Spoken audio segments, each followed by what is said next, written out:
স্বাগতম জানাচ্ছি WordPress themes and plugins customisation master ক্লাসের টিউটোরিয়ালে। গত পর্বে দেখিয়েছিলাম আমরা কিভাবে BeTheme আপলোড করব, অ্যাক্টিভেশন করব এবং কিছু প্রবলেম থাকলে সেগুলোকে হ্যান্ডেল করব।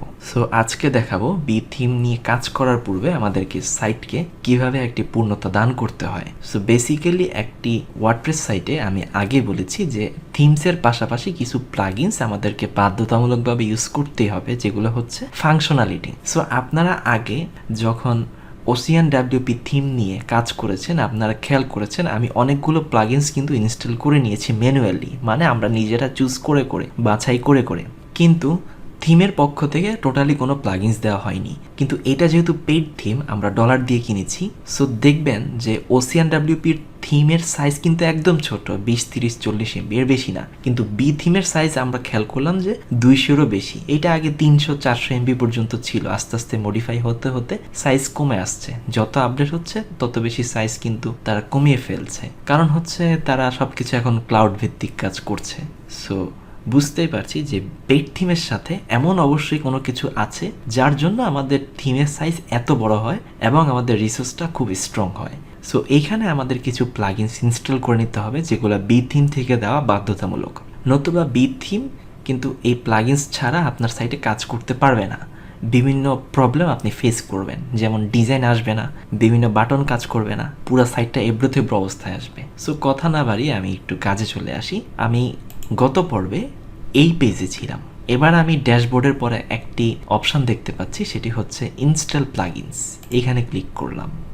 এবার দেখবেন আমার কথা অনুযায়ী এখানে অনেকগুলো দেওয়া আছে, প্রত্যেকটাই কিন্তু আমাকে ইনস্টল করে নিতে হবে, আদারওয়াইজ আমার থিম কিন্তু কাজ করবে না। সো অনেক সময় দেখা যায় বা আগের যে ডাব্লিউপি ভার্সনগুলোতে প্রবলেম হয়েছে সেটা হচ্ছে সবগুলো প্লাগইনস আমরা একসাথে সিলেক্ট করতাম, করে এরপর অ্যাক্টিভ দিতাম বা ইনস্টল দিতাম, তো সাইট কিন্তু লোডিং হতেই থাকতো, কিন্তু আমাদের অ্যাক্টিভেশন বলেন বা ইনস্টলেশন বলেন কোনোটাই কিন্তু কাজ করতো না। সো এই জন্য এই প্রবলেমটা সলিউশন করার জন্য আমি যেটা করব সেটা হচ্ছে প্রত্যেকটা প্লাগইনসকে আলাদাভাবে ইনস্টল করব এবং অ্যাক্টিভেশন করব, তাহলে আমার এই প্রবলেমটা আর ফেস হচ্ছে না, কিন্তু আমার সময় একটু বেশি লাগবে, কাজটা ভালো হবে। সো আমি একটা একটা করে শুরু করলাম।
আপনার যদি আগে থেকে কোনো প্লাগইন বা কোনো থিম বা কোনো রিসোর্স ইনস্টল করা থাকে তাহলে কিন্তু সেটা ইনস্টল আসবে না, সেটা অ্যাক্টিভেট আসবে বা আপডেট আসবে। যদি পুরাতন ভার্সন হয় সেক্ষেত্রে আপডেট আসবে, আর যদি লেটেস্ট ভার্সন হয় সেক্ষেত্রে অ্যাক্টিভেট আসবে। সো আমাদের ইনস্টল করার পালাগুলো কিন্তু শেষ, এবার আমাদের অ্যাক্টিভেট এবং আপডেট করার পালা।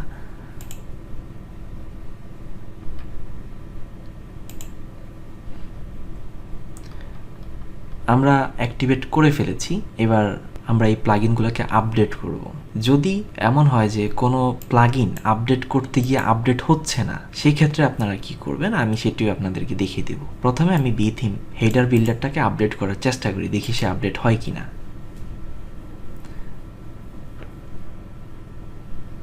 হ্যাঁ, এটা আপডেট হয়ে গেছে, তারপরে কিন্তু এটা রয়ে গেছে, এটা আপডেট অপশনটাই বারবার ফিরে আসছে, এটা কিন্তু আপডেট হচ্ছে না। সো এই ক্ষেত্রে আমরা যেটা করব সেটা হচ্ছে আমরা সি প্যানেলে চলে যাব।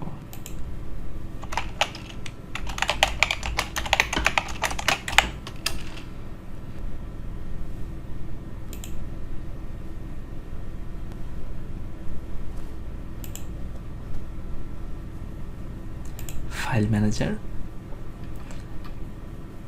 public_html, তার আন্ডারে ডাব্লিউপি কন্টেন্ট, এবার তার আন্ডারে প্লাগইনস।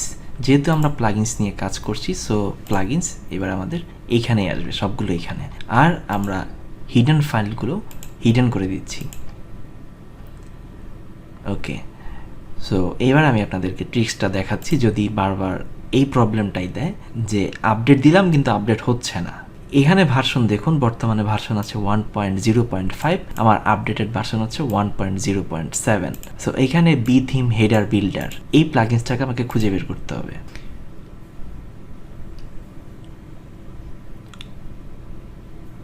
এই যে MFN হেডার বিল্ডার, এটাই হচ্ছে BeTheme হেডার বিল্ডার। MFN মানে হচ্ছে মাফিন কোম্পানির পক্ষ থেকে এই BeThemeটাকে বানানো হয়েছে, তাই MFN হেডার বিল্ডার। আমি এটার ভিতরে প্রবেশ করলাম। এইবার এখানে একটি দেখতে পাচ্ছি MFN হেডার বিল্ডার .php, এটাকে রাইট মাউসে ক্লিক করে এডিট করব। এডিট করার সময় এই যে ভার্সনটি দেখতে পাবেন 1.0.5। সো এখানে আমার আপডেটেড ভার্সন হচ্ছে 1.0.7। আমি এটাকে মুছে 1.0.7 করে দিলাম এবং সেভ চেঞ্জেস দিলাম। দেখি আমার ট্রিক্সটা কাজ করে কিনা। হ্যাঁ, কাজ হয়েছে।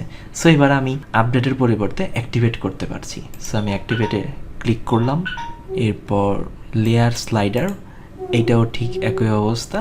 লেয়ার স্লাইডারটাকেও আমাকে কাজ করতে হবে। লেয়ার স্লাইডার, এইখানে লেয়ার স্লাইডার .php, এইটাকে আমি এডিট করব। আমার বর্তমান ভার্সন হচ্ছে 6.11.1 আর নতুন ভার্সন হচ্ছে 6.11.2। আমি এই যে ভার্সনটা আমি দেখতে পাচ্ছি,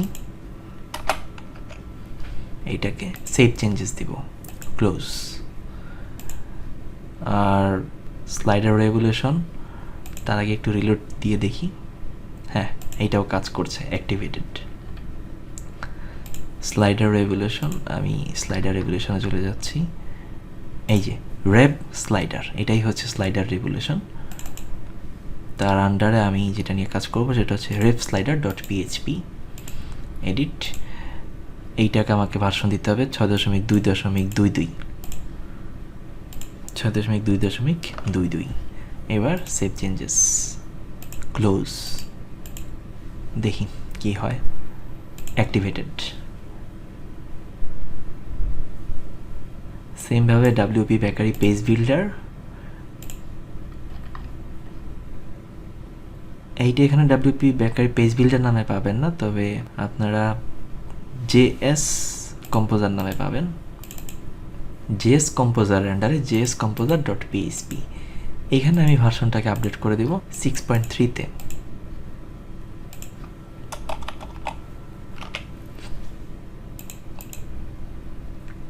ক্লোজ।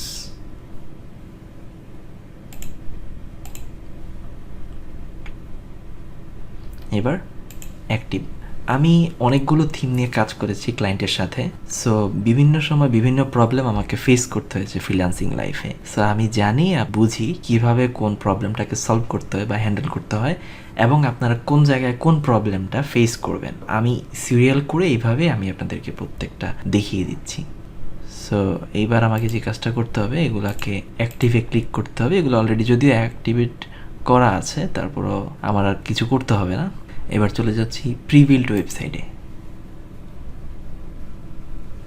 প্রিবিল্ড ওয়েবসাইটে গেলেই আপনারা সেই 500-রও বেশি ওয়েবসাইট এখানে আপনি লিস্ট আউট করা দেখতে পাবেন।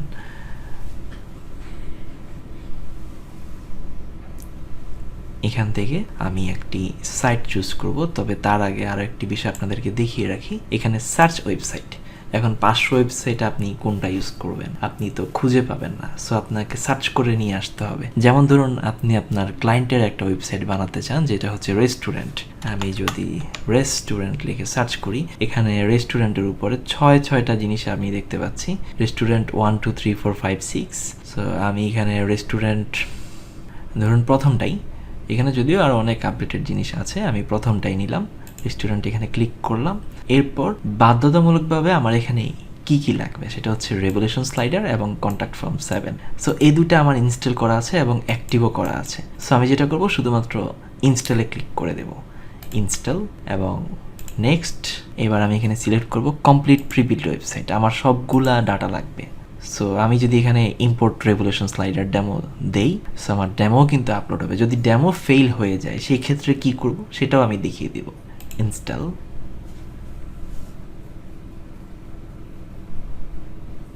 আমার সাইটটি সাকসেসফুলি ইম্পোর্টেড হয়ে গেছে। এবার আমি প্রিবিল্ড ওয়েবসাইটে যেতেও পারি, আবার মাফিন অপশনেও যেতে পারি। সো এখানে আমি যদি থিম অপশানে যাই তাহলে আমার মাফিন অপশান বা থিম অপশান পুরো সেটিংসটা এখানে আমি দেখতে পাবো। এই যে সম্পূর্ণ কন্ট্রোল সেন্টার এখানে, অর্থাৎ একটি ড্যাশবোর্ডের ভিতরে আরেকটি ড্যাশবোর্ড, ডাব্লিউপি ড্যাশবোর্ডের ভিতরে থিমের ড্যাশবোর্ড। এখান থেকে আমি আমার সাইটের সেটিংস কাস্টমাইজেশন করে নেব। তবে তার আগে আমি আমার সাইটটিকে একটু দেখে আসি যে সে কতটুকু কি করলো। দেখুন আমার এই স্লাইডারটি চলে এসেছে এবং প্রত্যেকটা ইমেজ, প্রত্যেকটা টেক্সট কিন্তু চলে এসেছে। এখানে একটু প্রবলেম হয়েছে, তার মানে বোঝা গেছে যে আমাদেরকে সেটিংস করে নিতে হবে। আমি আরও দু একটা দেখিয়ে দিব আপনাদেরকে, প্রবলেম নাই। সো আজকে এই পর্যন্তই, দেখা হচ্ছে পরবর্তী টিউটোরিয়ালে কিভাবে আমরা এই সাইটটিকে কাস্টমাইজেশন করে নিতে পারি। ধন্যবাদ।